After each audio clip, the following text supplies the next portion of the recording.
কুষ্টিয়ার খোকসা উপজেলায় 1 ও 2 টাকার ধাতব মুদ্রা লেনদেনে অনাগ্রহ ক্রেতা বিক্রেতাদের, ফলে খুচরা লেনদেনে বিপাকে পড়ছেন সাধারণ মানুষ।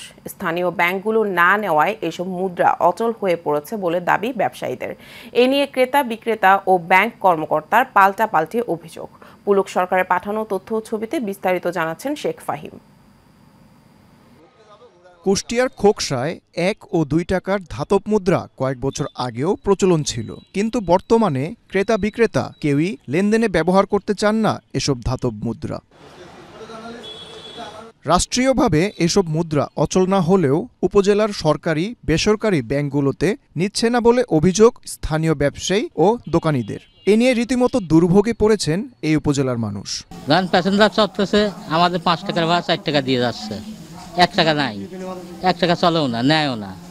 1 টাকার কয়েন কোনো কাস্টমারও নেয় না, আবার ব্যাংক নেয় না, তারপরে কোম্পানি নেয় না।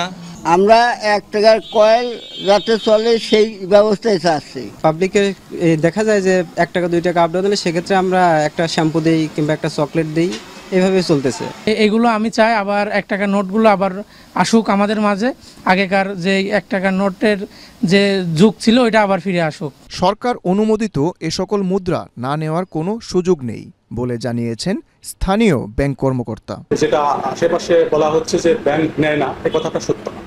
গুজবটা আসলে জনসাধারণরাই সৃষ্টি করেছেন এবং তাদের মধ্যে সচেতনতার অভাব আছে, কারণ সরকার কিন্তু এই কয়েনগুলো এখনো নিষিদ্ধ ঘোষণা করেন।